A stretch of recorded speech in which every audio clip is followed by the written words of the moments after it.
Onivia, League of Legends highlights.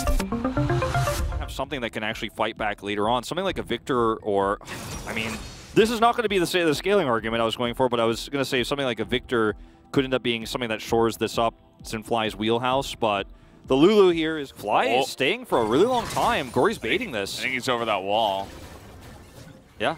He didn't run around the other way, so there here he is, but immediately flashing in, and they don't know what's on the other side, but they're still going to go in for it, and that is the first mistake that you cannot do into the blind jungle.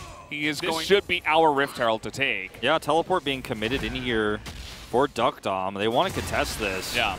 This is the thing. If you're going to hardcore commit to the Rift Herald, you have to bring your Kaisa. Yeah. Because the enemy, awesome dude, he's got teleport, okay? And you do not have teleport. So currently it's 5v4. As Afreeca are still trying to force this fight, as immediately Lens is going to take an insane amount of damage. Fly is being annoying on the backside, but who cares? Because Nongshim are just coming in here. Nice gnar into the wall, but I'm sorry, Keen, you're kind of alone. Yeah, Duckdom is just completely free hitting now. Yeah, no one can touch him. This is just way too much value right now. The Viego is just charging them down. Another Heartbreaker in. Finally, Leo gets here. And yes, he's able to pick up a kill. But the damage, he's falling far behind in the jungle farm.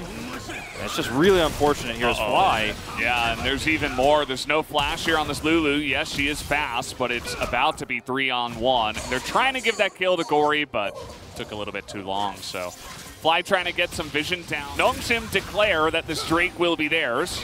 As in come Afreeca, Dread is going to engage here, but he's not able to get too much. As okay, Gory will have to flash away. Thought maybe Leo would commit to that, but nope. And so everybody on the side of Nongshim gets away. So well, but they are really starting to fall apart. Yeah, and you know what happens when you've got Ziggs and Shelly in the same game? Turrets die. Generally, you can get all the plates. I'm not sure if they're going to be able to get it here, but they're certainly pressing the issue.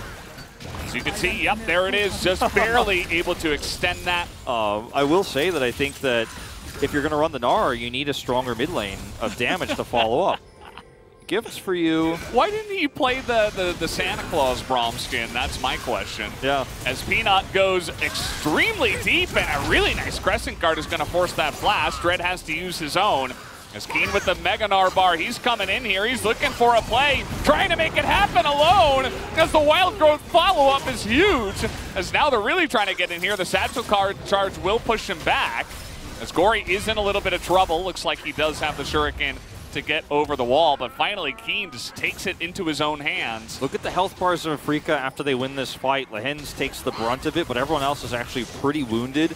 Now, this is not important for this Rift Herald take necessarily, but there's a teleport coming through. Nongshim are really trying to force this fight. I think it's a good choice. Don't necessarily have to do this. It's just the second Rift Herald. We'll see if it works. Gory's in the backside.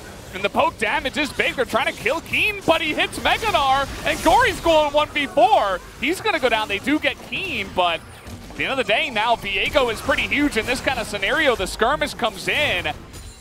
As you can see, they're just pushing in. Ziggs is able to pick up that Rift Herald as they're looking for a bit more. The bombs not going to land. As the re-engage from Nongshim was very interesting, well, and I wasn't sure about it, but it works out. I really like it because, you know, like I was leading into, the health bars end up taking a ton of damage from the Ziggs, and that's what I was talking about. You have this great Gnar from Keen in that previous fight, but what it costs you is so much health going into the Rift Herald when you chase that far, and it just goes to show that even with the perfect ideal engage here for Afreeca, that ends up being a great pair for the Gnar.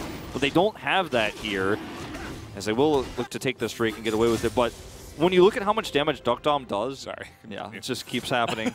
It's like actually a comedy at this point. But I mean, the fact that he's throwing them away, they're going to try to put the pressure on with this Mega Gnar and go for the Dragon now. 5 players coming on. Keen is going to jump on in. They're going to settle for the Braum, and there's that wombo combo. But look at the follow-up damage, and Rich is in that backline, but Leo is gigantic. As you can see, the stolen Lulu polymorph not enough to deny Leo, and he will pick up yet another kill on this one.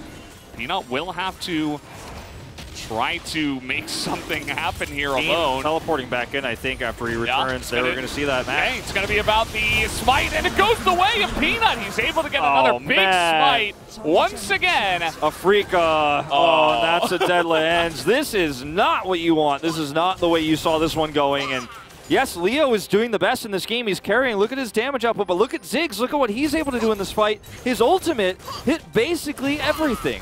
And that's all you need to actually set up a team fight as Nongshim. You win that war of attrition. And you have the ability as Ziggs as well, especially with blue buff, to just never-endingly throw out stuff like forever. Yeah. And you can zone people away for a long time, and Afreeca say, well, okay, we're not going to run straight into that. Let's do Baron, but the Dragon Take is very swift for Nongshim, and that's a couple of Infernals now that you're facing. Keen doesn't have Narbar either. Peanut's going to walk right into him, but he's going to go, okay, no Narbar. He's building it up, though. He's building up. He's getting close, and here we go. Peanut is looking for it. The Ziggs ultimate totally whiffs as in they go. The damage is denied by Duckdom. The Crescent Guard keeps him alive. Keen is being distracted, but that's okay because Rich is not here for the shutdowns, and Leo now has 7 kills as he takes down the Braum. But they do deny the Baron, and they take Soul Point, and there's no realistic way for Afreeca to start this up again. I mean, you would think Duckdom is here. Like, these health bars are low. Yeah, and he still has blue buff. The problem is he needs to hit something. Yeah, these are not actually connecting. It's actually kind of absurd. Afreeca have just been so good at dodging everything, and it's been key. If the Ziggs can't do damage, you're going to have a hard time. As in comes Keen, now he's trying to frontline here, and Leo is on the other flank, and he goes, and he's got the damage at this point. Nearly able to collect the life, and look at this Kaisa go, as now Rich is trying to shut him down, but they can't, and they flash in, and now Duckdom's gonna get caught, and how about another kill for the Kaisa? And that's exactly what you want. We got a 9-0 Leo in this game. Oh, and now you can take the Baron easy peasy here as Afreeca Freecs. It looked really rough there for a moment. They got pushed off the Baron, but as you pointed out, some of that Duckdom damage just really isn't showing up, or most of that Duckdom damage isn't really showing up because he's not able to land it. But there was a huge disconnect between Afreeca and their jungler, actually, in that turn. Like, Dread almost died solo to the Baron because he was like, no, I think we... I kind of like the way that they're trying to force Nongshim into these 5v5 fights on their terms, as now, okay, stopwatch a bit early. Leo just gets into the back line. Duckdom dies, and that's a lot of your damage loss. I don't think Rich and Gory have it. You can't do enough damage to kill the Kaisa, and she will collect yet another kill. The idea here is to execute the Kaisa right away, you know, but she's not that squishy. She's got a wits in. She's level 15. And you know what? Like, she's got a stopwatch, doesn't even have to use it. She has wild growth. You don't always wild growth the Kaisa, but when she's 10-0, you do. Oh, yeah, absolutely. And they're just going to push it down. And, I mean, no Ziggs to stop the Baron push. You don't have an Akali to threaten any kind of dive. Meganar's coming in here. Afreeca are winning game number 1. And forcefully they will end it before it gets too late, and the Nexus will go down as the wards are being thrown, and Keen gets one last ultimate for the road, even stays alive. As Afreeca, I don't know what to think about this team. They lose to DRX, and then they win game 1 in that.